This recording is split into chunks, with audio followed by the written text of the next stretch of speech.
I think an effective teacher is one that constantly engages with the class and thereby eliminates all or most of the busy work that you might get.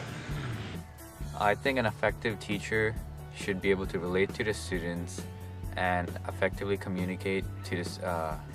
And by that, I mean a good teacher should not just throw blocks of text to students like PowerPoint notes and worksheets, but instead give a more hands-on experience to the students and make it clear that the students know how this information that they're acquiring will be able to use in other real-life situations.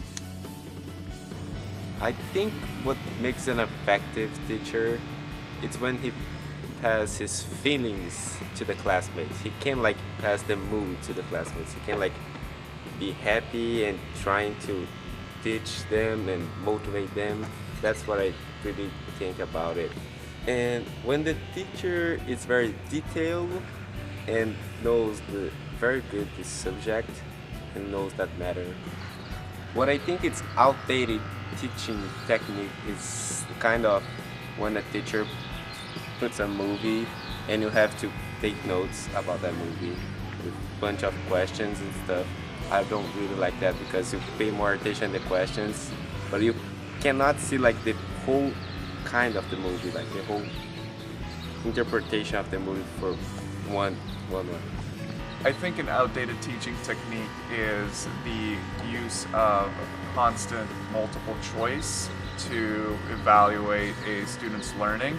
I think some people certainly just aren't good multiple choice test takers, and I think there's a lot better ways to evaluate someone's learning. I think that there are still, the majority of teaching techniques are obsolete, but that depends on how they're taught. It's interesting to me. Every year I offer a very, very open-ended assignment, two different ones.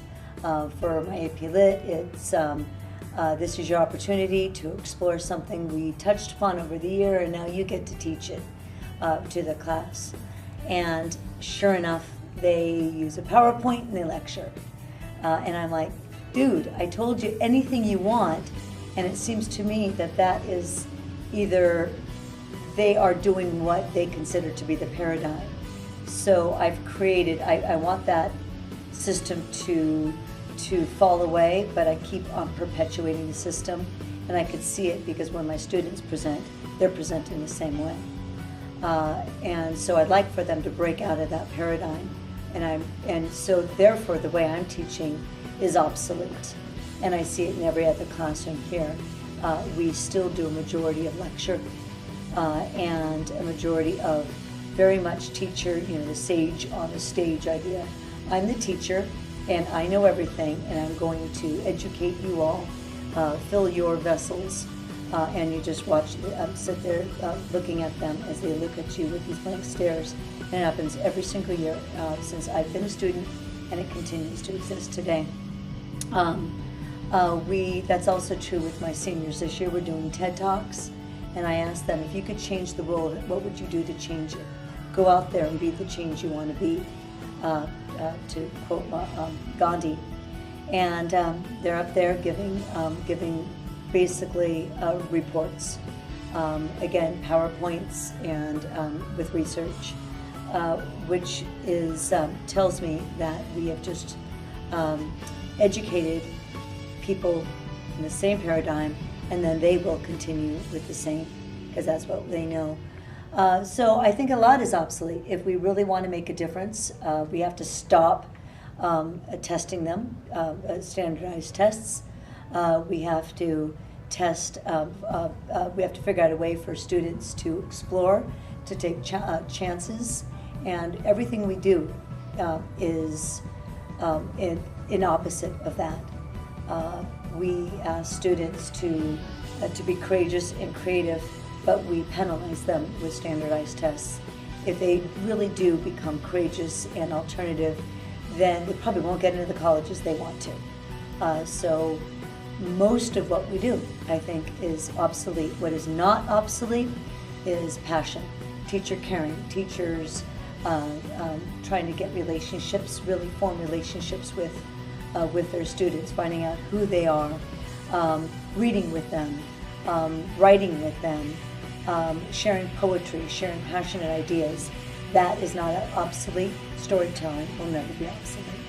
But most of what else we do, including the technology, even if technology is still obsolete, if all it is teacher-centered. I became a teacher because I wanted to make a difference. I am essentially, more than anything else, an idealist, and I think that the purpose for all of us is relationships. We're all given special abilities and special skills, and we all have callings. And I felt pretty early on that my calling was to become a teacher. I didn't know that at first. I was not a very good high school student myself. I had authority issues. So had you said that I would have been a high school teacher back then, when I was under, say, 18, I would have said you're crazy. But life is not a straight trajectory, and I ended up going to school, getting a bachelor's in political science. And I met someone very, very special who became my mentor. His name was Tim Churchard, and he took me on some outdoor ed adventures, rappelling from ropes courses, and we brought a bunch of kids from inner city in Boston, and I really connected with them, and I just found myself teaching them. And he said, you might want to consider becoming a teacher. And at that moment, things felt right.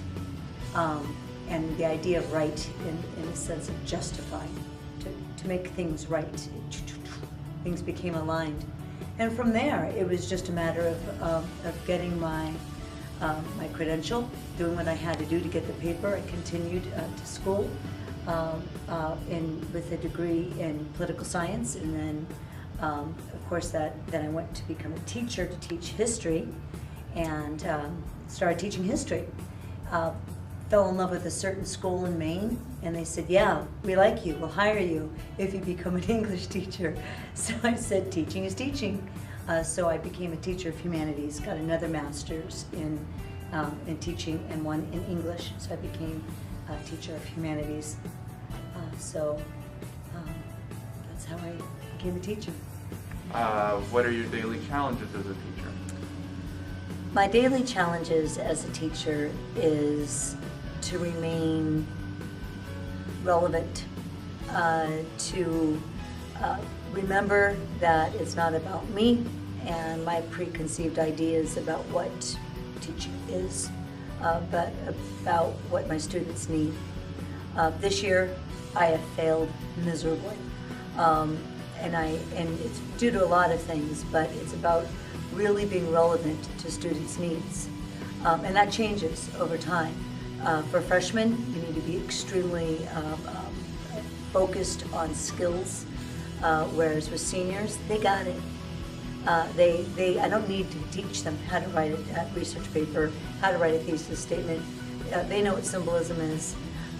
So I think that my biggest challenge this year is trying to get seniors who already have it down to still care and to find some relevance in education. How does teaching affect me outside of school? It's like asking me, how does breathing or eating affect me? It's just part of who I am. It's my lens. It's when I watch a movie, when I read a book, when I have conversations with people. I am thinking of school. I'm thinking of students. I will see something or hear something or think of a quote, and I'll think of a student that I'd like to talk to about that. I'm getting more and more political and more impatient, and I see what that society needs, different thinkers. I listen to the news. and I see things as being incredibly cyclical, that it just happens over and over and over again. But I also see that time is picking up, things are happening just at a much more rapid pace. So what I do in school is informed by what my outside life, and what I do outside is informs what I do here.